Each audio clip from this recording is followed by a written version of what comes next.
आप सबका स्वागत और धन्यवाद। सर्वप्रथम हम प्रभुपाद जी का शिक्षामृत पढ़ेंगे। ये शब्द प्रभुपाद जी ने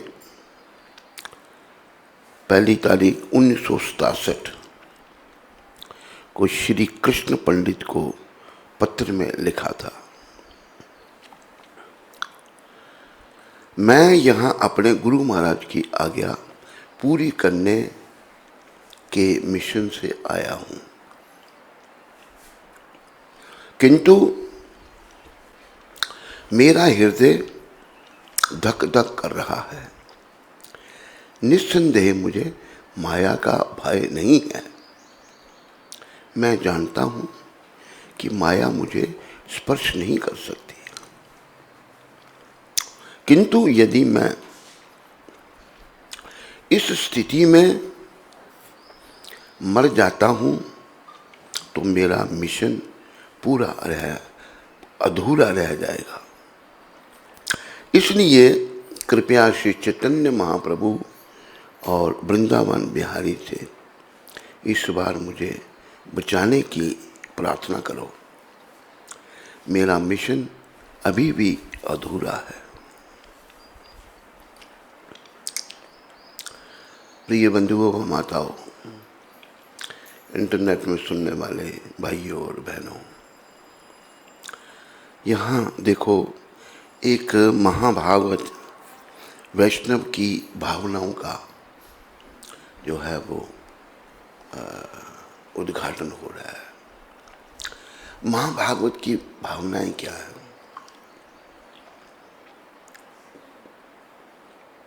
महाभागवत वो हैं जो विषय विकारों से परे हैं, मोह माया से परे हैं और पूर्ण रूपेण श्री कृष्ण के चरणों में स्थित हैं। गुरु महाराज कह रहे हैं, मैं यहाँ अपने गुरु महाराज की आज्ञा पूरी करने के मिशन से आया हूँ। देखो, पहली बात यहाँ ये है कि गुरु आज्ञा कितनी आवश्यक गुरु महाराज बता रहे हैं। प्रभुपाद जी खुद भी एक उच्च कोटि के वैष्णव हैं। वैष्णव परिवार में उनका जन्म हुआ, बचपन से ही वैष्णव, और उनको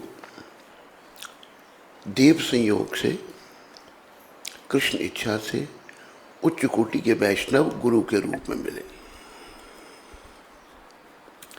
प्रभुपाद के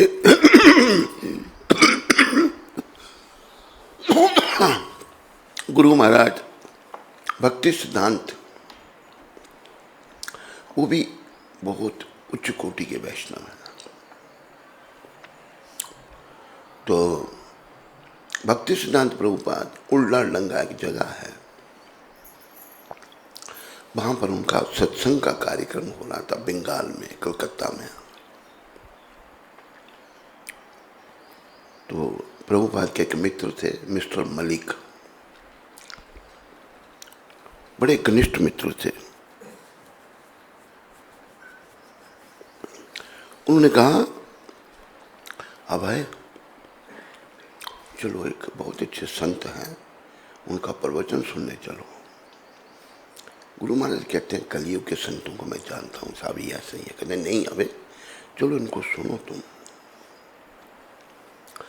अपने मित्र के आग्रह करने पर प्रभुपाद जी उल्लाडंगा कलकत्ता में गए सुनने के लिए, और बड़े ध्यान से सुना उन्होंने भक्ति सिद्धांत प्रभुपाद को। उनका प्रवचन सुनने के बाद भक्ति सिद्धांत महाराज उनको बुलाते हैं। कहते, तुम एक पढ़े लिखे नवयुवक हो, तुम इस कृष्ण भावना को अंग्रेजी संसार में इसका प्रचार क्यों नहीं करते? देखो, वो भी एक उच्च कोटि के संत, उनको भी अपनी चिंता नहीं, सारे संसार की चिंता है। वैष्णव जो है ना, पर दुख दुखी दूसरों को दुखी देखकर वो दुखी हो जाते हैं। और सबसे बड़ा दुख क्या है हमारा? ये जो जन्म मरण का चक्र, आवागमन, शरीरों का परिवर्तन, ये सबसे बड़ा दुख है, जिसकी ओर हमारा ध्यान नहीं जाता। हम संसार में खोए हुए व्यक्ति हैं, विषय विकारों में, मोह माया में, काम से क्रोध, क्रोध से मोह, मोह निरंतर संसार में बना रहता है। फिर लोभ, फिर अहंकार आ जाता है। जब अहंकार आ गया तो बुद्धि मलिन हो जाती है। लेकिन जो सच्चे संत हैं वो सदा दूसरों के लिए जीते हैं। उनका जीवन अपने लिए नहीं है, दूसरों के लिए है। तो उन्होंने उनको पहली भेंट में ही प्रभावित हो गए गुरु महाराज उनसे।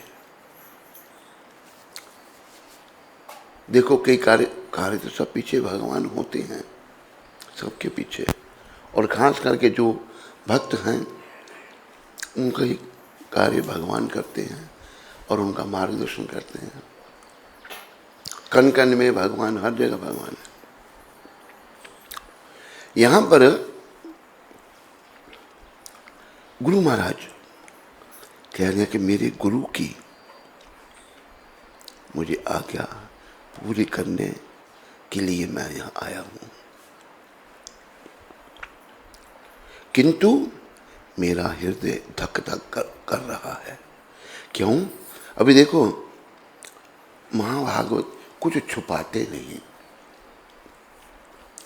हम जो हैं कई बार बातों को छुपा जाते हैं दूसरों पर प्रभाव डालने के लिए कि मैं बड़ा महान हूँ।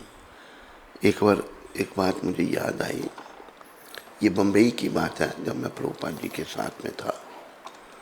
तो ये शिक्षा तो मेरे लिए थी। कहते हैं जीव लोभा, जीव लोभा, जीव लोभा मतलब जीवा का लालच जो है, हम लोग कभी ज़्यादा खा लेते हैं, अपने लिए कह रहे हैं। मैंने कहा प्रभुपाद आपको क्या जीव लोभ है? तो मुझे वो शिक्षा दे रही है, जीवा को कंट्रोल करना बड़ा आवश्यक है। लेकिन वो ये नहीं कह रहे कि तुम अपनी जीवा को कंट्रोल। कितने तरीके से वैष्णव दूसरों को शिक्षा देते हैं। वैष्णव जो है ना, उनकी कोई तुलना नहीं है। कोई वैष्णव हो तब, चाहे वो किसी भी जाति पाति का है। एक वैष्णव हमारी संप्रदाय में हुए झारू ठाकुर। झारू ठाकुर जो थे वो शूद्र परिवार से थे, लेकिन उनको ठाकुर की उपाधि दी गई थी। वैष्णव की कोई जात नहीं है, वैष्णव है जाति बुद्धि। झारू ठाकुर जो हैं, उनके पास एक दूसरे वैष्णव, उनको पता लगा, कालिदास जी। कालिदास जो थे वो श्री रघुनाथ दास जी के मामा थे, बड़े अमीर परिवार से, लेकिन वो भी परम वैष्णव थे। जब भी कालिदास जी को पता लगता कि यहाँ कोई वैष्णव है, वो वहाँ जाके पहुँच जाते और वैष्णव का उच्छिष्ट, उनकी जूठन खाते थे। उनको पता लगा भाई ये झारू ठाकुर वैष्णव है, उनके पास आ गए। वो आगे कुछ भेंट लेके आए। जब आप किसी वैष्णव को मिलने जाते हैं, जब मंदिर में जाते हैं, कभी भी खाली हाथ नहीं जाना चाहिए। आप इतने गरीब हैं, कुछ नहीं, एक फूल ही ले जाओ।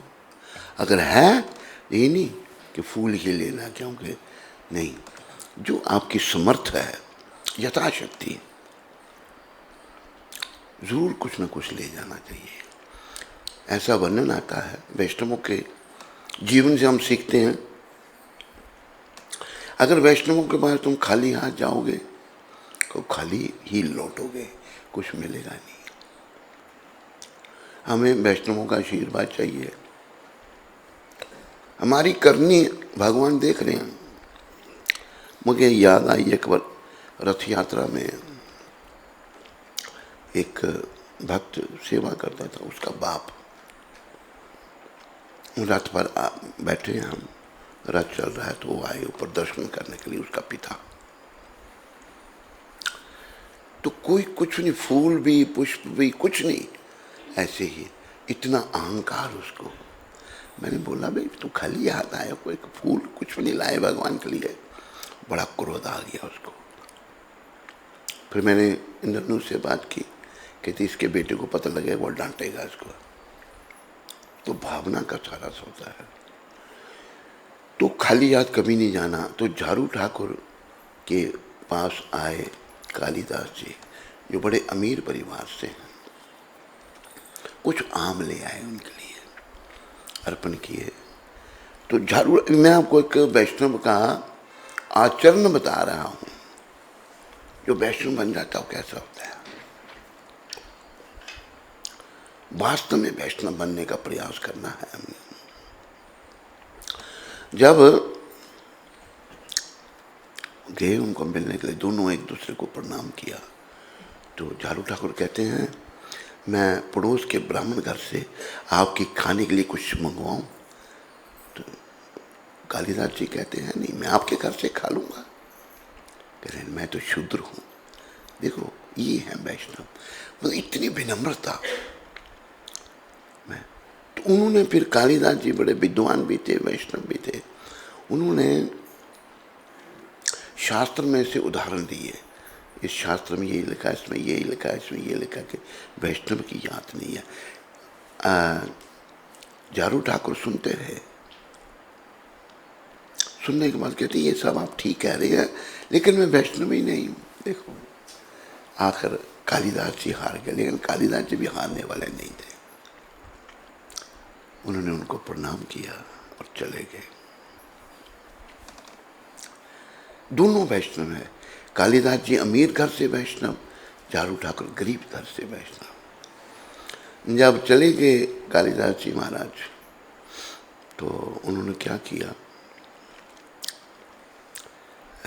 झारू ठाकुर ने, उनकी पत्नी ने आम का भोग लगाया गौर निताय को और पति को अर्पण किया। पति ने आम खाए और फिर पत्नी ने कुछ प्रसाद पाया। उसके बाद आम के छिलके और गुठली कोई नहीं खाता, वो बाहर फेंक दिए। कालिदास जी छुपे हुए थे, बाहर छुपे हुए थे। वो छिलके वगैरह गुठली फेंक के गए, गुठलियाँ फेंक के गए। तो धीरे से कालिदास जी और चाटने लगे प्रसाद वैष्णव का। झारू ठाकुर को पता नहीं लगा। तो कालिदास जी जो हैं उच्च कोटि के वैष्णव, झारू ठाकुर उच्च कोटि के वैष्णव। एक बड़े परिवार से और एक अछूत परिवार से। वैष्णव जो हैं उनकी कोई जाति नहीं है, शास्त्र में बनाया है, पर वैष्णव बनना चाहिए। जैसे कि कई बार मैं कहता हूँ, तिलक लगाने से या कंठी पहनने से या कपड़े पहनने से कोई वैष्णव नहीं बनता, जब तक हमारा हृदय परिवर्तित नहीं होता। मेरे हृदय की जो कोई गंदगी है, काम क्रोध मोह लोभ अहंकार मद मत्सर ईर्ष्या दंभ कपट, ये जब तक नहीं निकलती तब तक मैं वैष्णव नहीं हूं। तो कालिदास जी फिर पुरी में गए महाप्रभु के दर्शन करने के लिए।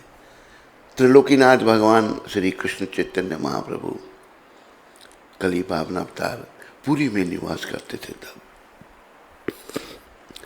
तो भगवान एक भक्त की भूमिका निभा रहे हैं। भगवान जब भी जगन्नाथ जी के दर्शन करने जाते तो अपने चरणों को पखारते थे, धोते थे।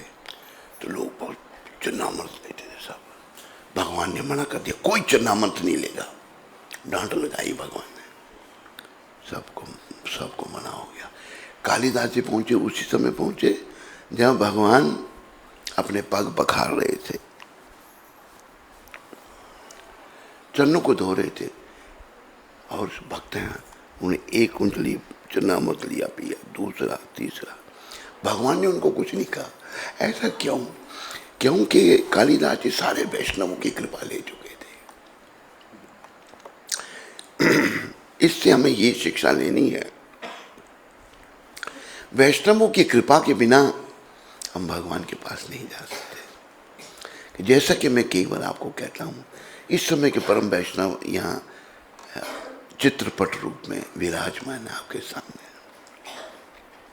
दूसरे जो हैं हरिचरण दास बाबा जी महाराज, जिनके लिए ये मंदिर भैया जी ने बनाया था, उन्होंने यहाँ भजन किया है, हरिचरण दास जी महाराज।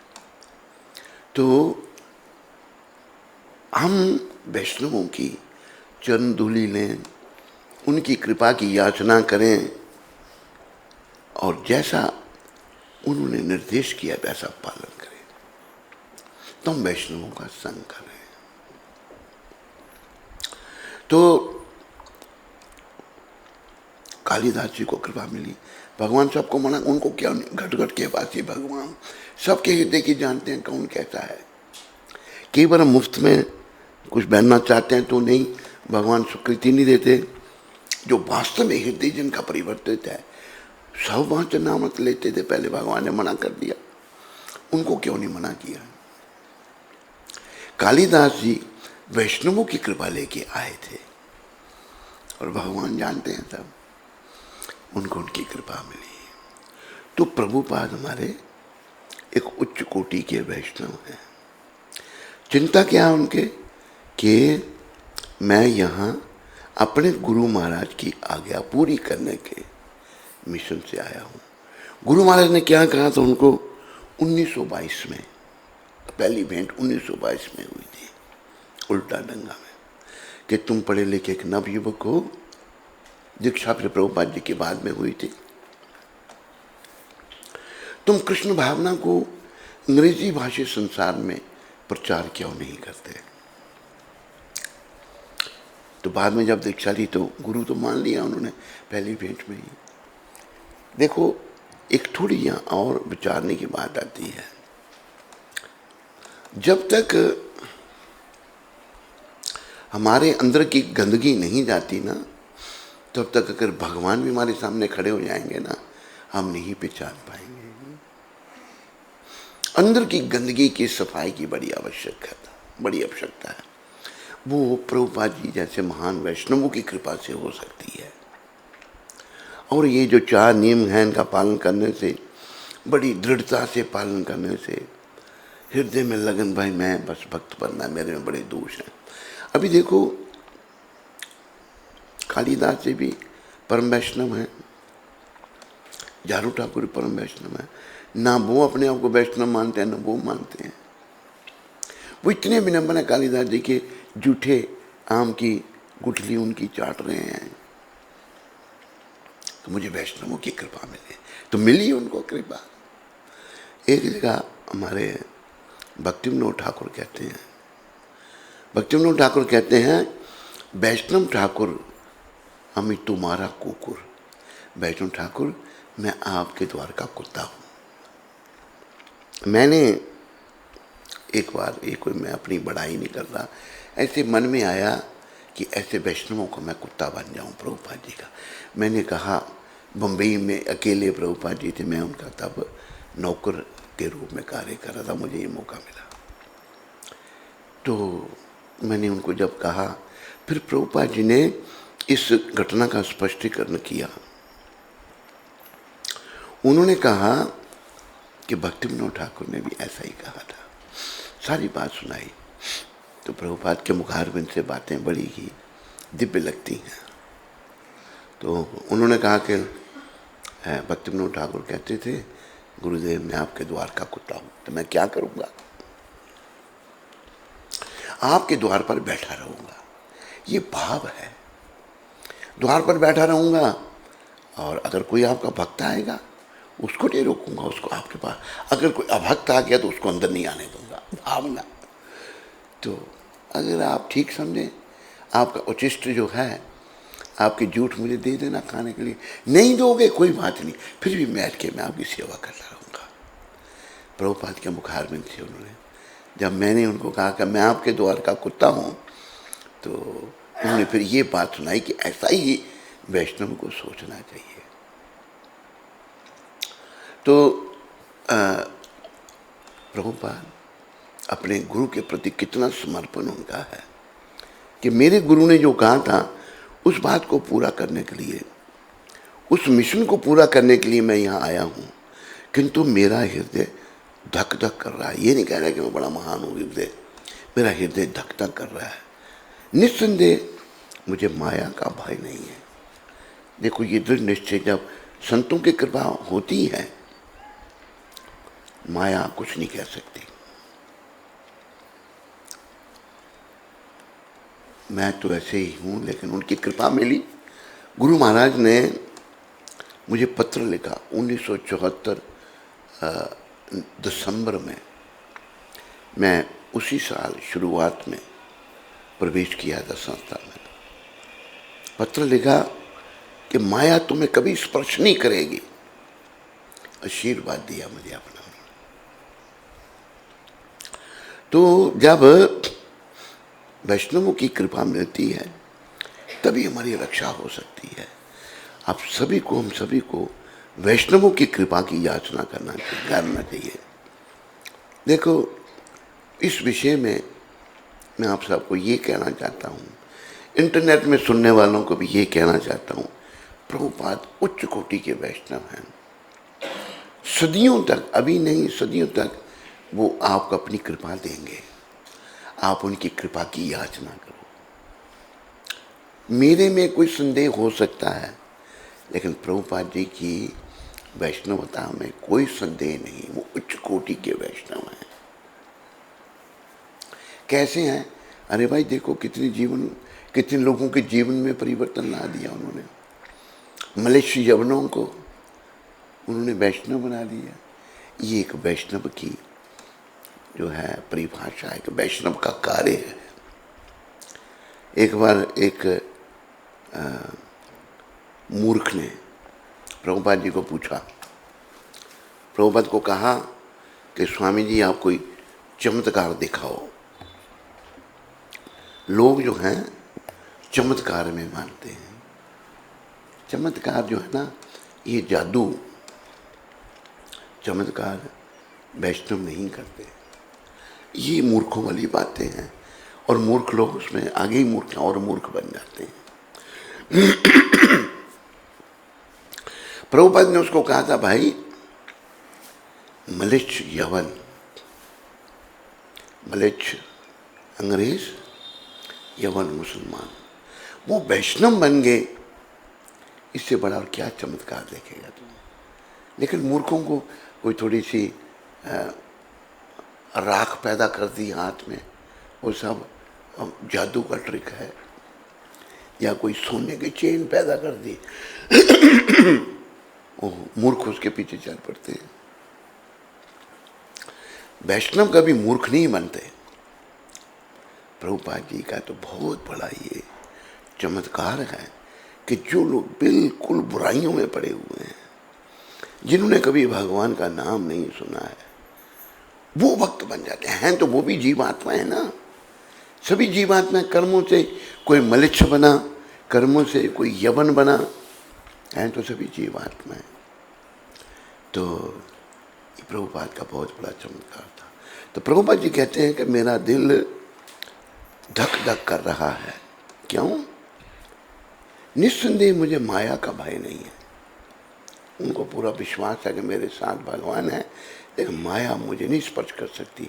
मैं जानता हूं कि माया मुझे स्पर्श नहीं कर सकती। किंतु यदि मैं इस स्थिति में मर जाता हूं तो मेरा मिशन अधूरा रह जाएगा। चिंता ये है कि मैं चला गया संसार छोड़ के, मैं गुरु आज्ञा पूरी नहीं कर पाऊंगा। क्या चिंता है? देखो ये बड़ी दूर की बात है, बहुत ही दूर की बात है। वैष्णव कितनी दूर की सोचते हैं, अपने मरने जीने की कोई चिंता नहीं है उनको, उनको चिंता गुरु आज्ञा पालन करने की। तो भगवान ऐसे महापुरुषों के साथ होते हैं। देखो सारा सौदा भावना का है। भावो विदति देवा, भाव से ही भगवान मिलते हैं, और कोई रास्ता भगवान को मिलने का नहीं है। और यहां देखो भाव क्या है, अपने जीने की भी चिंता नहीं है, गुरु की आज्ञा की चिंता है। मुझे गुरुदेव ने ये कहा था, गुरु आज्ञा चिंता। तो गुरु आज्ञा सर्वोपरि है, और जो गुरु आज्ञा में रहता है निश्चित रूप से वो धाम में जाता है। देखो बड़े बड़े लोग, बड़ा धन जिनके पास, कहा है कि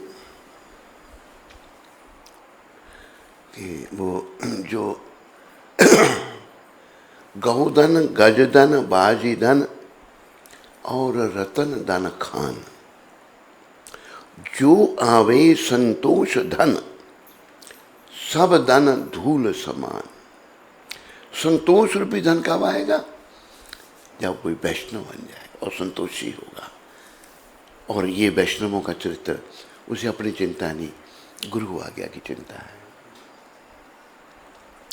एक और दोहा मैं भूल रहा हूँ, उसमें भी बड़ा सुंदर भाव बताया है कि वैष्णव जो हैं वो सदा दूसरों के लिए जीते हैं, उनका जीवन अपने लिए नहीं है, उनका जीवन है परोपकार।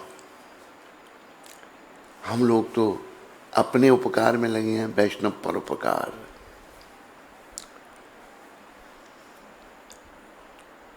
आग लगी संसार में, बरसने लगे अंगार। बोलो,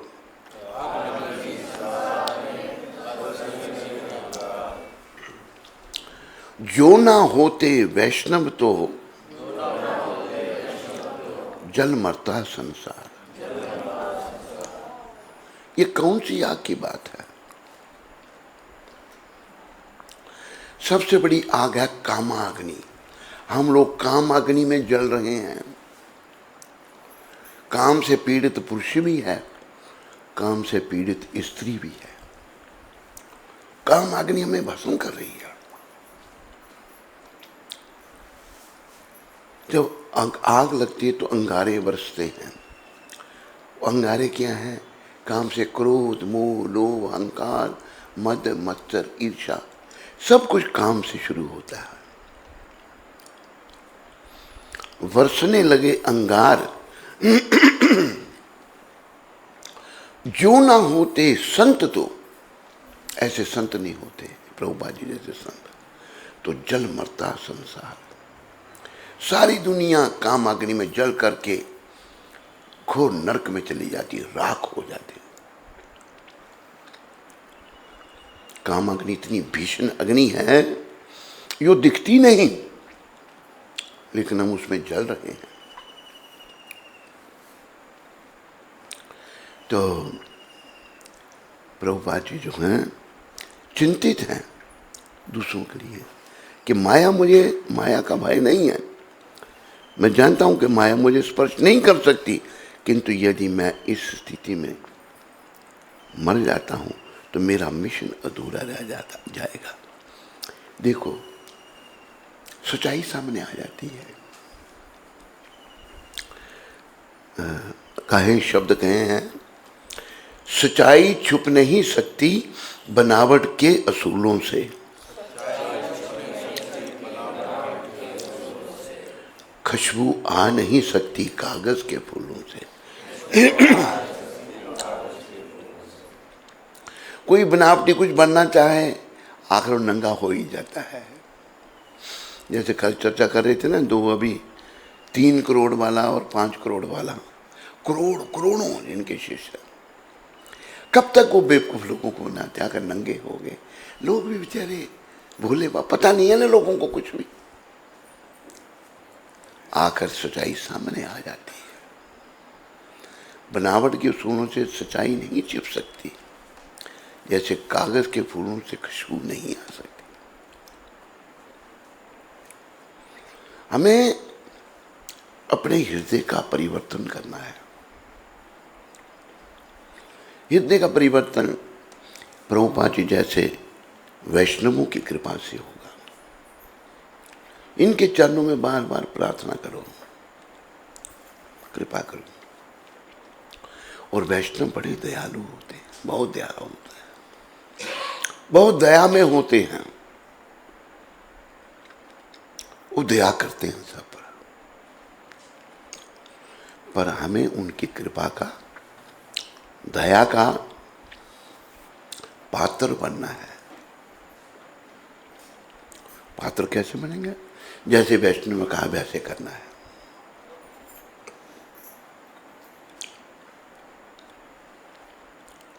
मैं जब नया नया संस्था में था तो विदेश में गया, इस डर से गया कि मुझे घर वाले ले ना जाएं। वृंदावन से मुझे ले गए थे, फिर ना ले जाएं कहीं तो भाई विदेश में होगा तो कैसे ले जाएंगे। तो गुरु महाराज को मिले, ये भी कृष्ण की कृपा थी। कृष्ण भगवान ने, राधा रानी ने, गौर नेता ने हमको मिलाया प्रभुपाद जी से। और बड़े प्रभावित हुए हम। ऐसा मतलब प्रसंग आया कि विदेश में एक भक्त ढूंढ रहा है। मैंने सोचा मैं चला जाता हूँ अफ्रीका। उसने पूछा भी प्रभुपाद जी, प्रभुपाद कहते ले जाओ। चले गए तो उनकी दर्शनों मात्र से अंदर भावना जागृत हुई थी। वहां मेंबर बनने लगे, रोज ही मेंबर बनने लगे। कोई हमारा उसमें वो नहीं था। कृपा थी गुरु महाराज की। उनको पता लग गया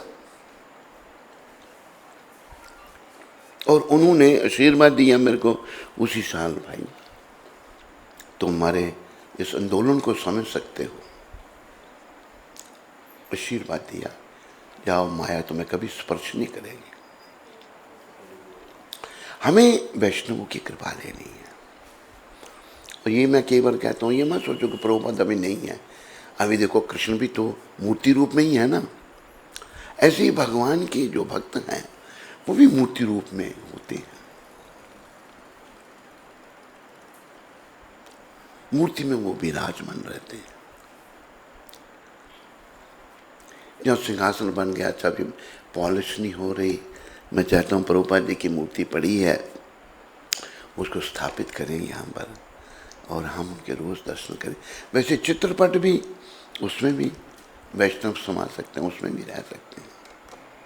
भगवान भी चित्रपट में, ऐसी भी एक कथा आती है, चित्रपट में भी भगवान विराज, कण कण में भगवान, तो चित्रपट में क्यों नहीं, मूर्ति में क्यों नहीं।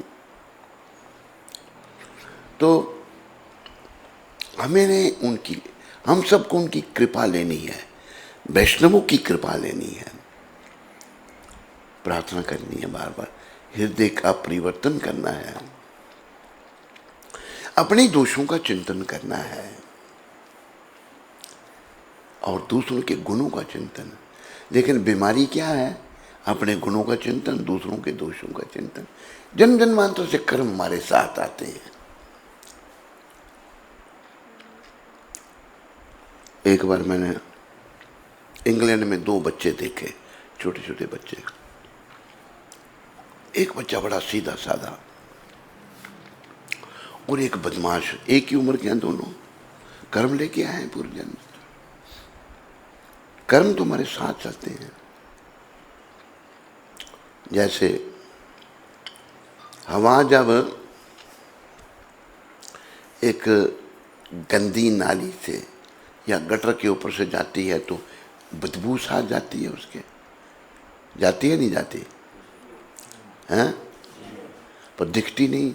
अगर वही हवा किसी बाग से, किसी उद्यान से जाती है तो उसमें फूल है, खुशबू साथ जाती है। ना बदबू दिखती है ना खुशबू दिखती है। हाँ महसूस, हाँ बड़ी खुशबू आ रही है, हवा कहीं बाग से आई है। इसी प्रकार सूक्ष्म रूप से हमारे कर्म हमारे साथ जाते हैं। कोई पैदा हुआ है कर्म इतने प्रबल हैं कि उसको घेर के रखते हैं। कर्म बाल्यकाल से ही उसको ऐसी बीमारियां लगी हुई हैं, वो दूसरों के दोषों में गिनने में लगा हुआ है, अपने दोष नहीं देखेगा वो, क्योंकि ऐसा कर्मों का मारा है। इसलिए सच्चे संत जो हैं वो समझते हैं ऐसी आत्मा को, उन पर कृपा करते हैं। ये कर्मों का मारा है। जो खुद ही कर्मों का मारा है वो दूसरे कर्मों के मारे का क्या समझेगा? कहते नहीं वो ऐसा नहीं, वैसा है, उसको ऐसा करना चाहिए, ऐसा। अरे तू कैसा कर रहा है भाई? ये भी गुण मैंने प्रभुपाद जी में देखा। जैसे ये भी निर्भर करता है देश काल पात्र। जैसे हम जब लॉस एंजलिस में एक बार थे तो हमें बताया कि एक भक्त वहाँ पर आया, वो अध्यक्ष को कहता है मैंने मंदिर में रहना है। कहता है निकल यहाँ से, मंदिर में रहना है तो। और वो भक्त अपने आप को इतना महान समझ रहा है, वो प्रभुपाद जी के पास आ गया। प्रभुपाद जी वहीं थे। कहते प्रभुपाद इस नाम का भक्त अगर आपके पास आए तो उससे आप मंदिर में नहीं रखना, अनुमति नहीं देना। प्रभुपाद कहते हैं क्यों? पहले प्रभुपाद जी ने कहा तुम रख लेना उसको। नहीं प्रभुपाद,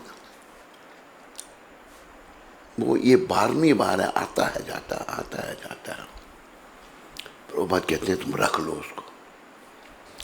फिर वो कहते हैं प्रभुपाद वो बड़ा पतित है। प्रभुपाद जी क्या कहते हैं, मेरा आंदोलन पतितों के लिए है, उसको रखना पड़ा। हम में वो गुण नहीं है ना, पर हमने महापुरुषों की ओर देखना है, प्रभुपाद जी की ओर देखना है, उनसे प्रार्थना करनी है। मैं अवगुणों का भंडार हूँ। एक भजन बड़े समय से गाया नहीं, बड़ा अच्छा भजन है, सुना देता हूँ मैं आपको। एक भक्त चिंता कर रहे हैं कि मेरे में इतने अवगुण हैं, प्रभु मेरा उद्धार कैसे करोगे आप?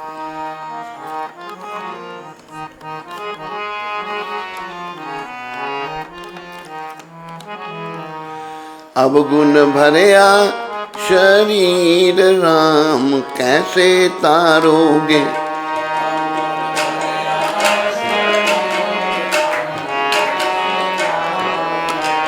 अवगुण भरया शरीर श्याम कैसे तारोगे? अवगुण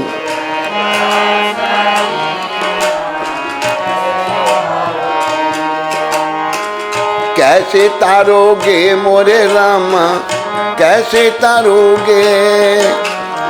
कैसे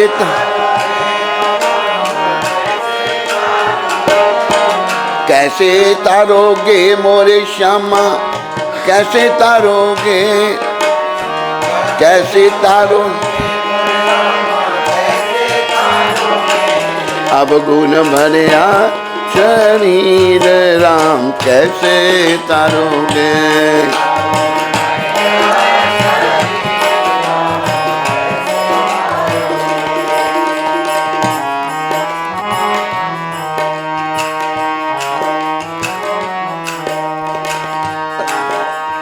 नाम राम राम नाम में रटना समाया, राम नाम में राम हरि बोल। इस भजन को बदल दिया है किसी ने। ये भजन मेरी उस पुरानी बुक में देखो, चेंज कर देते हैं ना लिखने वाले। राम नाम में रटना सखया, राम नाम सत्संग भी मैं करना सकिया, सत्संग ऐसी है तकदीर, ऐसी है तकदीर प्रभु जी कैसे तारोगे? ऐसी अवगुण भरया शरीर राम कैसे तारोगे?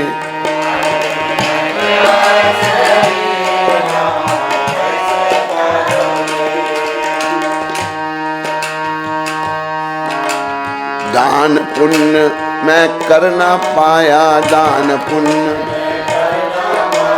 ना कोई तीर्थ नहा के आया, ना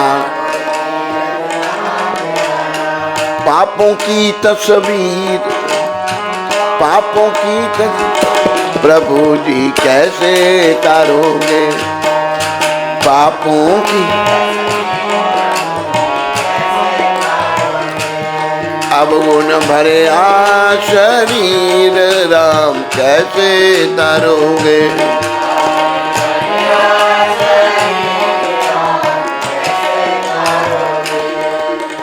ना पूजा ना पाठ समाधि,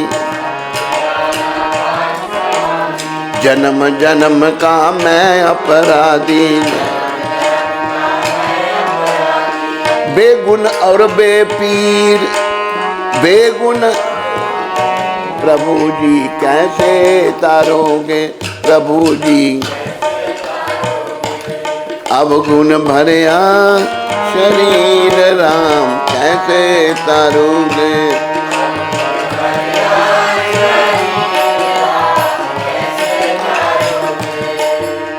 गुरु शरण जो भी आवे गुरु शरण में, सो ही अमित जीवन फल पावे, सो ही अमित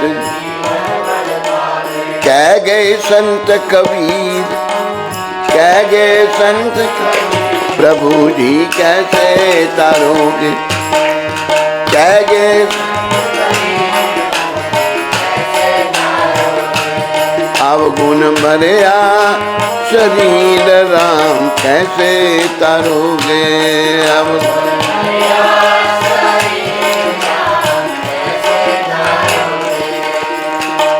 कैसे तारोगे मोरे रामा, कैसे तारोगे, कैसे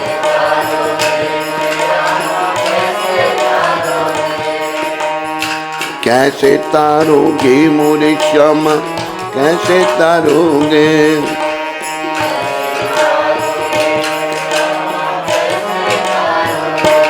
अब गुण भरे शरीर राम कैसे तारोगे, अब गुण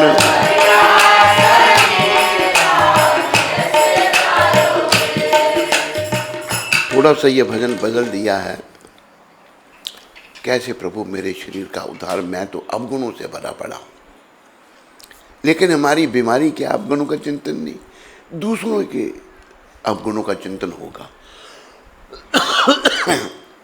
वो ऐसा है, वो ऐसा है, तू क्या क्या कभी सोचा, वो तो हमने सोचा ही नहीं। तो हमें अपने दोषों का चिंतन करना है और अपने दोषों को इस शरीर से दूर करना है जब तक हमारा जीवन है। इससे पहले आत्मा शरीर से दूर हो, वो तो होगी होगी एक दिन, वो दिन निश्चित है, पर उससे पहले आत्मा शरीर से दूर हो, मैंने अपने दोष अवगुणों को दूर करना है। फिर क्या होगा, उस परिस्थिति में जब मेरी आत्मा शरीर से दूर होगी तो फिर अच्छा होगा, फिर कोई चिंता नहीं। अगर मैं दोषों से भरा रहा, बुराइयां मेरे में बनी रही और आत्मा शरीर से चली गई, दूर हो गई, फिर अच्छा नहीं।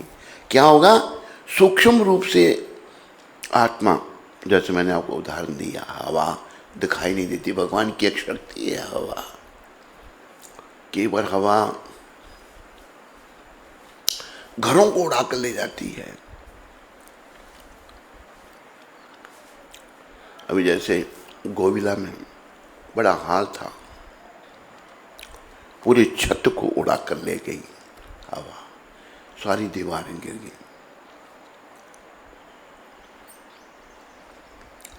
तो लेकिन दिखती नहीं हवा। भगवान की ये शक्ति है हम मूर्खों को समझाने के लिए। सूक्ष्म रूप से हमारे पाप, हमारे पुण्य हमारे साथ जाते हैं, लेकिन संदेश ये है कि हम जब शरीर हमारा छूटे उस समय हम पाप पुण्य से मुक्त हों। ये भी बताया है पुण्य जो हैं, जो भक्तों की सेवा करते हैं, पुण्य भक्तों के वो ले जाते हैं। पाप जो हैं, जो भक्तों की निंदा करते हैं, वो ले जाते हैं। उसकी भी डिटेल है। भक्तों को ना पाप चाहिए ना पुण्य चाहिए। भगवान के धाम में जाने के लिए प्रेम चाहिए, कृष्ण का प्रेम। अगर पुण्य हुए तो पुनः संसार में आना पड़ेगा, पुनः जन्म लेना पड़ेगा। पाप हुए तब भी पुनः जन्म लेना पड़ेगा, पापों को भोगने के लिए नरकों में जाना पड़ेगा। लेकिन धाम में जाने के लिए तो भगवान का प्रेम चाहिए, कृष्ण प्रेम। पाप पुण्य नहीं चाहिए। कृष्ण प्रेम जब पूर्ण रूप से हृदय में जागृत हो गया, पूर्ण समर्पण जब भगवान के चरणों में हो गया, तो अंत में फिर भगवान का सिमरन होगा, तो जीव जो है धाम में, वैकुंठ में चला जाएगा। ये जीवन का उद्देश्य है, इसको हमने याद रखना है। प्रभुपाद आके कहते तुम मेरा मिशन अधूरा रह जाएगा अगर मैं अभी चला जाता हूँ, शरीर छोड़ देता हूँ। इसलिए कृपया श्री चैतन्य महाप्रभु और वृंदावन बिहारी से इस बार मुझे बचाने की प्रार्थना करो। देखो भक्त कितने बेचारे विनम्र हैं। प्रार्थना करो भगवान से कि मैं बच जाऊं, मेरा मिशन अभी भी अधूरा है। श्री कृष्ण पंडित जी को ये पत्र लिखा प्रभुपाद ने 1967 को, 1 जून को। 66 को प्रभुपाद जी ने आंदोलन की स्थापना कर दी थी अमेरिका में। तो संत जो हैं, संत बनना बड़ा दुर्लभ है, पर प्रभुपाद जी जैसे संतों की कृपा से अगर हम उनके चरणों को पकड़ कर लेते हैं, चरणों को पकड़ने का अर्थ क्या है, उनकी शिक्षाओं को जीवन में धारण कर लेते हैं, उनकी शिक्षाओं पे चलते हैं, तो जरूर हमारा कल्याण हो सकता है, जरूर हमारा उद्धार हो सकता है। और जो भगवान के भक्त हैं ना, जैसे वो, आज मैं आपको एक गुजराती की आरती सुनाऊंगा।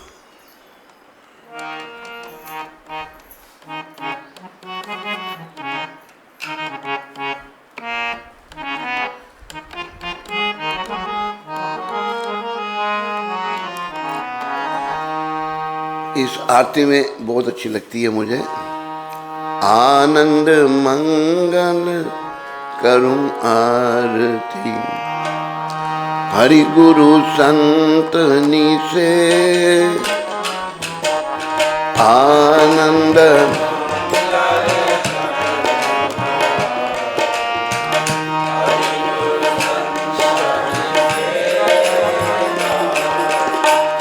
प्रेम धरी मारे मंदरे पधारो,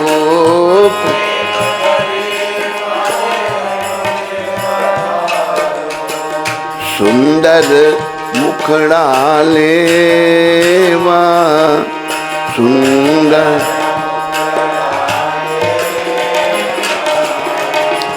आनंद मंगल करूं शुभ आहार, हरि गुरु संतनि सेवा आनंदमय।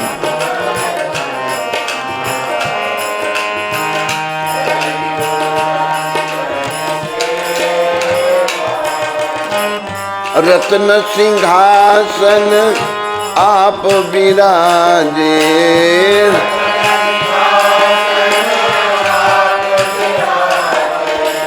देवाधि जो देवा देव,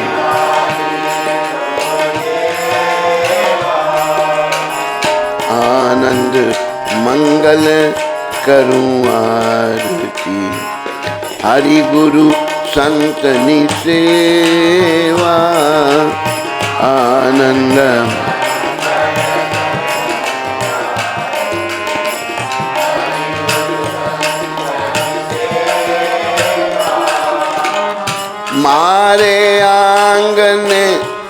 तुलसी नो क्यारो,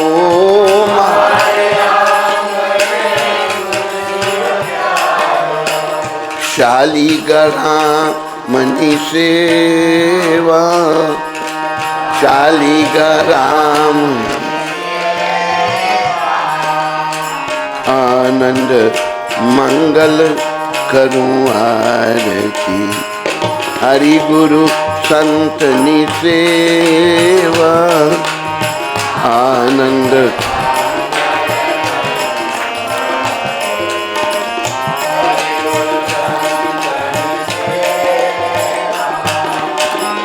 अठसठ तीरथ गुरु जी ने चरने,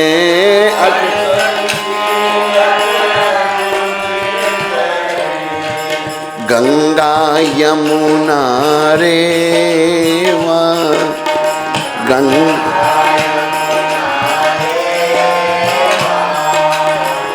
आनंद मंगल करूं आरती, हरि गुरु संत नि सेवा,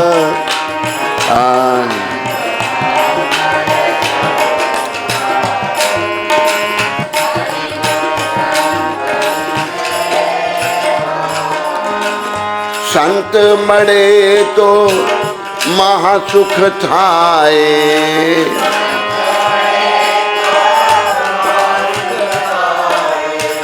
गुरु जी मरे तो मेवा, गुरु जी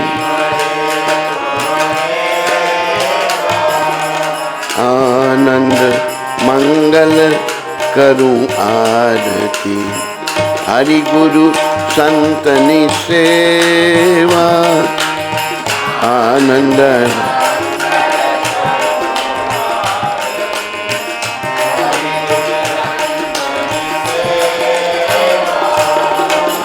कहे प्रीतम तमे ओळखो इंदाने,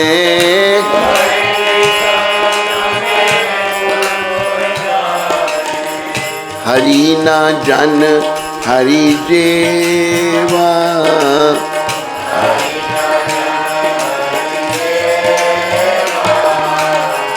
आनंद मंगल करूं आरती, हरि गुरु संत नि सेवा, आनंद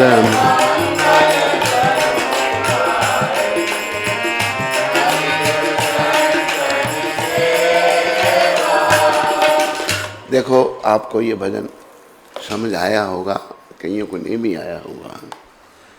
बड़े प्रेम से मैं भगवान की हरि गुरु आरती में कर रहा हूँ, हरि गुरु संतों की सेवा, आनंद मंगल करूं आरती, हरि गुरु संतनी सेवा, हरि भगवान गुरु महाराज और संतों की सेवा।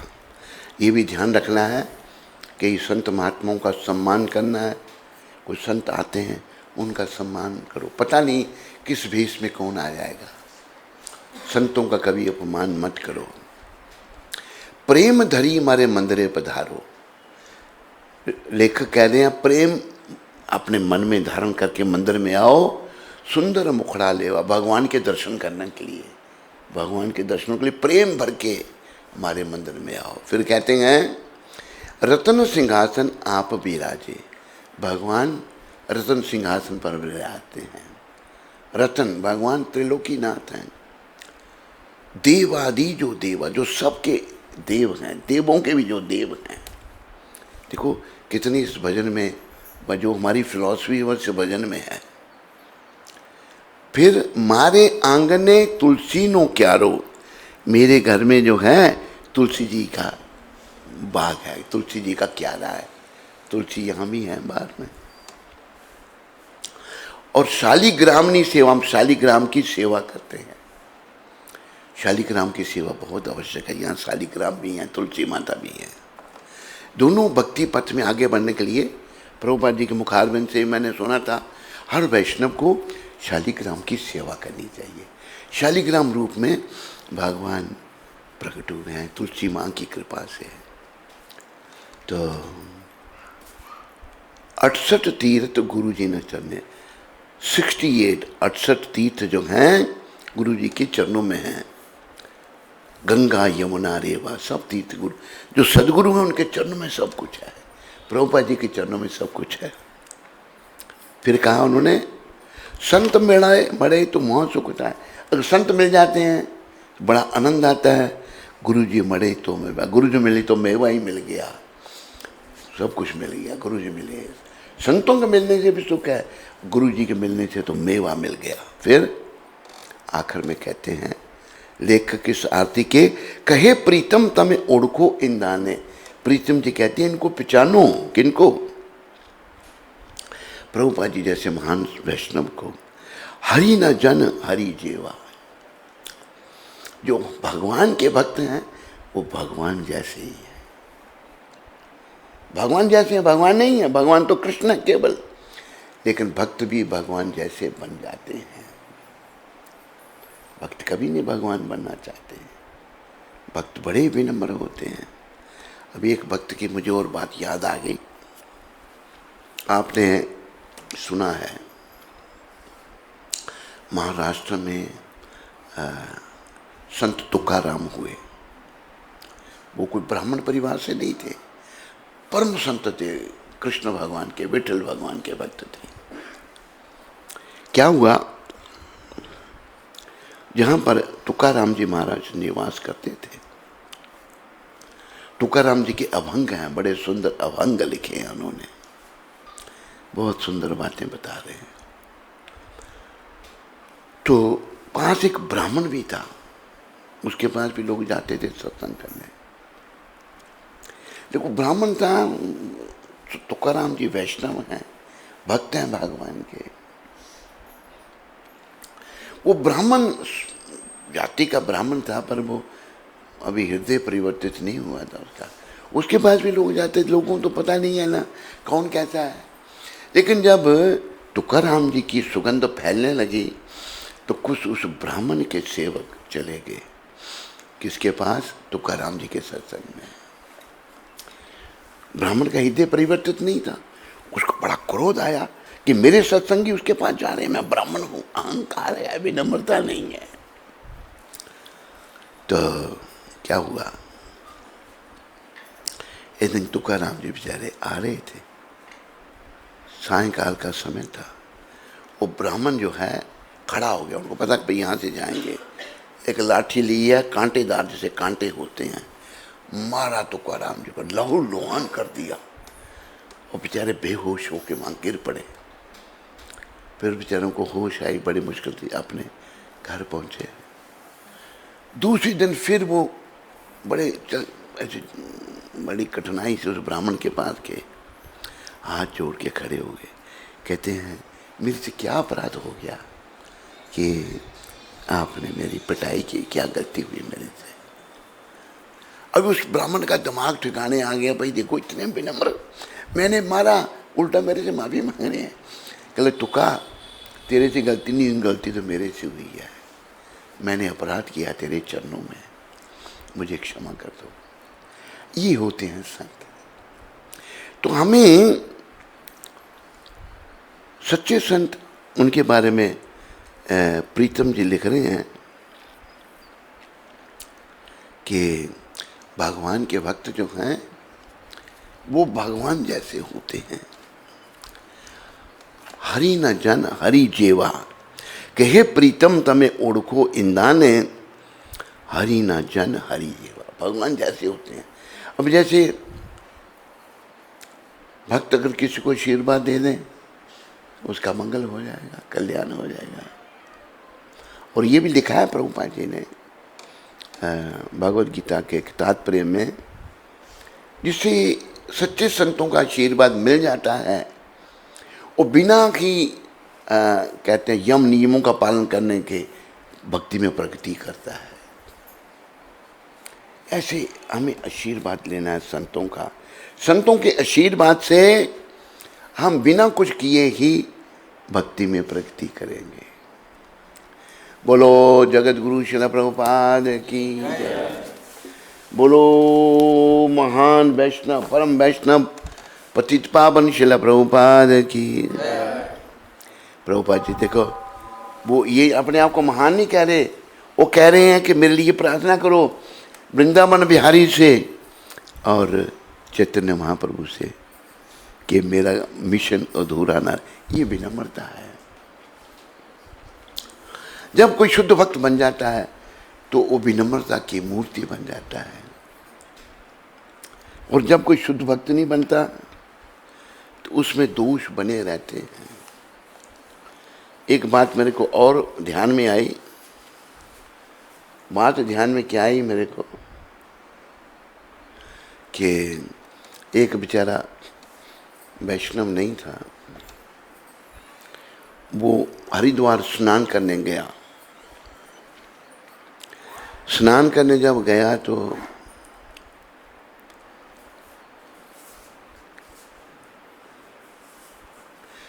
वो एक ने लिखा भी है, गंगा यमुना खूब नहाया, गया न मन का मैल, घर धंधों में लगा हुआ है जूं कोल्लू का बैल। तीर्थों में स्नान तो किया, मन का मैल नहीं गया। मन का मैल कब जाएगा? जब हम भगवान का भजन करेंगे, जैसे संतों की कृपा होगी।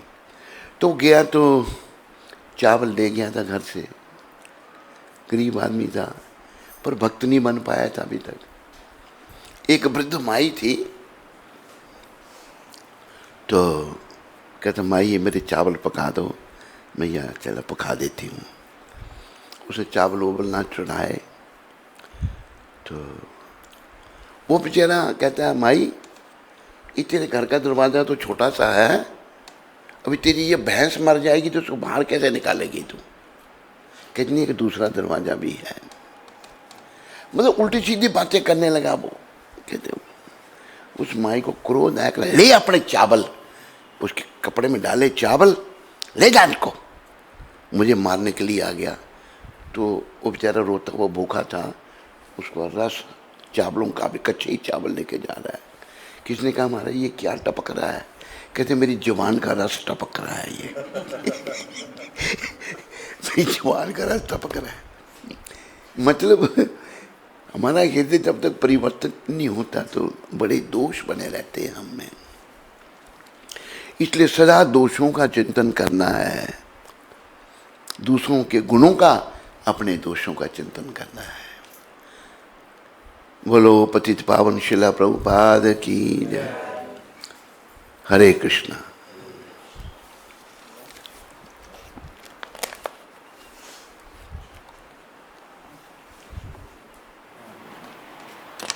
ड्रामा भी है? ड्रामा भी है। अच्छा ड्रामा है, वाह। ड्रामे वाले कहाँ हैं? वो अंदर है, बाहर रेडी है, अंदर रेडी होना चाहिए। ठीक है। प्रश्न हाँ, ड्रामा वालों को बोल रहे प्रश्न उत्तर ले लें।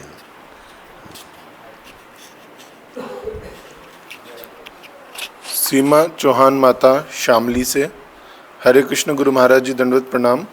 गुरु महाराज जी कृपया करो, भक्ति मिले और नाम जप में ऐसे ही बहुत अधिक रुचि बढ़े, और एक दिन जो मेरी इच्छा है आपसे दीक्षा लेने की वो जल्दी ही पूरी हो, ताकि मैं full time Krishna consciousness join कर सकूं। सीमा माता, मेरी शुभकामनाएं तुम्हारे लिए हैं। प्रभुपाद जी के चरणों में प्रार्थना करो, मेरी शुभकामनाएं हैं तुम्हारे लिए, तुम भक्ति में प्रगति करो और जीवन सफल करो। मनीषा शर्मा माता अटलांटा से। आज इनके पति श्री योगेश शर्मा जी का जन्मदिन है, तो ये उनके लिए आशीर्वाद चाहती हैं और इन्होंने मिठाई का प्रबंध भी किया है। कर दिया मिठाई का प्रबंध जी। अपना मनीषा माता, तुमको पता लग गया ना, जब कोई जन्मदिन किसी का होता है तो मिठाई बांटी जाती है। तुमने पहले ही प्रबंध कर लिया, तुम्हारा धन्यवाद। और योगेश शर्मा जी के लिए मेरी शुभकामनाएं हैं, तुम्हारे पति के लिए। और प्रभुपाद जी के चरणों में प्रार्थना है कि तेरे पति को, योगेश शर्मा जी को, प्रभुपाद जी पति का दान दें। नित्यानंद के चरणों में प्रार्थना करो कि वो उन्हें भक्ति का दान दें। हरे कृष्ण। काजल माता सूरत से। आज इनकी सासू माँ श्रीमती दुर्गा जी छाबड़ा जी का जन्मदिन है, तो ये उनके लिए आशीर्वाद चाहती हैं और आज इनकी तरफ से भी मिठाई का प्रबंध है। तो काजल माता, तुम्हारी सासू माँ ना, जी मेरी शुभकामना तुम्हारी सासू माँ के लिए। उनको बोलो खूब नाम जपें, उम्र उनकी काफ़ी हो गई है, नाम में ध्यान लगाएं, अपनी सासू माँ को नाम सिमरन में लगाओ। मेरी शुभकामनाएं। प्रभुपाद जी से प्रार्थना करो। तो अभी एक नाटिका जो है आपके सामने प्रस्तुत की जाएगी। यहाँ जगह बना दो।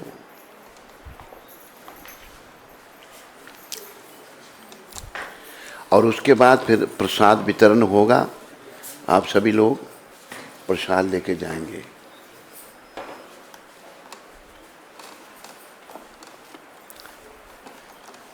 मैंने सोचा कौन बच्चा आ गया, ये बाल तेरे सर पर होते थे ना, देखा तो भाई घर का ही बच्चा निकला।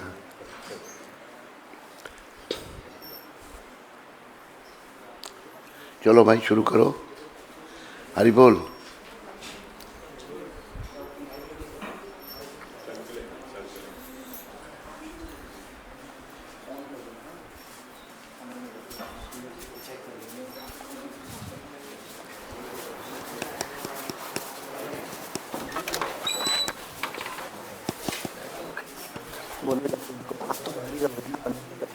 शुरू तो मंगल आरती में था। कहाँ था?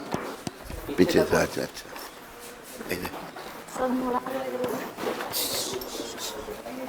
बोलो बोलो शुरू कर दो भाई। लो ना माइक, बोलो ना उनको।